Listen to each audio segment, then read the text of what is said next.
Welcome to everyone. আসসালামু আলাইকুম রহমতুল্লাহ। আশা করি সবাই ভালোই আছেন। আমি আলহামদুলিল্লাহ ভালো আছি। আমার নতুন ফার্মের ভিডিও এ পর্যন্ত দেওয়া হয় নাই, মানে নতুন ফার্ম বলতে ফার্মের নতুন ঘর যে আমি শেড তৈরি করছি সেটার ভিডিওটা এখন অবধি ছাড়া হয় নাই। তো আজকে ভাবলাম আপনাদের সাথে একটু শেয়ার করি। দেখেন আলহামদুলিল্লাহ, এই যে সকালবেলা এখনও ছাগলগুলো ছাড়া হয়নি, আমি এখন ছাড়বো। ভিতরে কিছু কাজ করছি যেগুলা করা প্রয়োজন ছিল, তো আমার সাথে দেখতে থাকুন, আশা করি আপনাদের উপকারে আসবে।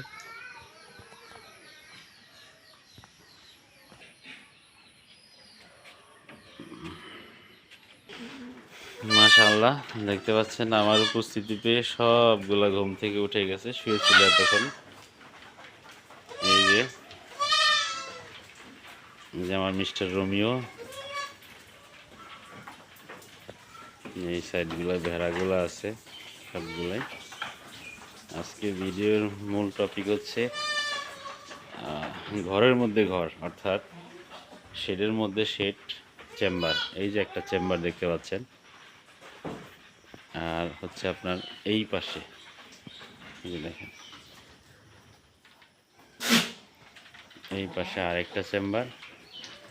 এই চেম্বারটা করার মূল উদ্দেশ্য হচ্ছে বাচ্চাগুলোকে নিরাপত্তা দান করা।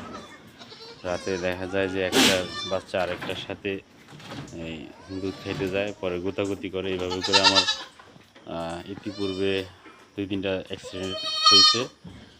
দেখা গেছে একটা ছাগলের বাচ্চা একটা ছাগলের বাচ্চা দুধ খাইতে গেছে, গুতা দিছে, জোরে করে গুতা মারছে, যার কারণে মারা পর্যন্ত গেছে। এ পর্যন্ত আমার এইভাবে 2টা ছাগলের বাচ্চা মারা গেছে ইতিপূর্বে। এর জন্য আমি এই যে সিস্টেমটা করছি। এখন সকাল হয়েছে, এখন ওদেরকে ছেড়ে দেব। ছেড়ে দিলে পরে ওরা দুধ খাবে। এই যে 3-4 বাচ্চা দেখেন, মাশাআল্লাহ অনেক দুধ চলে আসছে সবগুলার। তো অবশ্যই যারা শেড করবেন সেটির মধ্যে বাচ্চা রাখার জন্য আলাদা করে চেম্বার রাখতে হবে।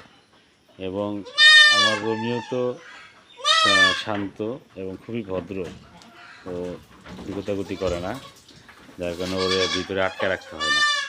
কিন্তু অনেকের আছে যে যাদের পাঠাগুলো খুব বিরক্তিকর, গুতাগুতি করে, ওগুলোর জন্য আলাদা করে ওই যে সেটা ওটা ওর জন্যই করা হয়েছিল। বাট আমি লক্ষ্য করছি কাউকে তেমন ডিস্টার্ব করে না, যার কারণে ওকে ছাড়াই রাখি।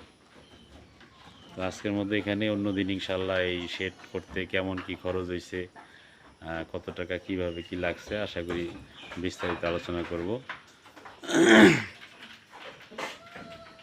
ইনশাল্লাহ। পরবর্তী ভিডিওতে আপডেট পাবেন।